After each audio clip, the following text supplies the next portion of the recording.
Hello, I'm in a 2017 Chevy Malibu, and today I'm going to show you to turn on and off your traction control. So from here, while the vehicle's on, we've got this button here. We'll push it once to turn it off, and again to turn it on. And if you look on the dash, you'll know if this is working or not because this symbol here is your traction control is turned off. And you push it again to turn it back on. If for some reason a symbol like that or that one's just staying permanently lit up, that might be an indication you need some repair to your suspension system somewhere, or maybe a sensor, which you could take your OBD2 port code reader and hopefully that will tell you a code to lead you in the right direction of what needs repaired.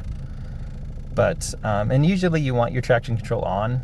You might turn it off in situations where say you're in really rough road conditions, like a lot of mud, ice, snow, something like that.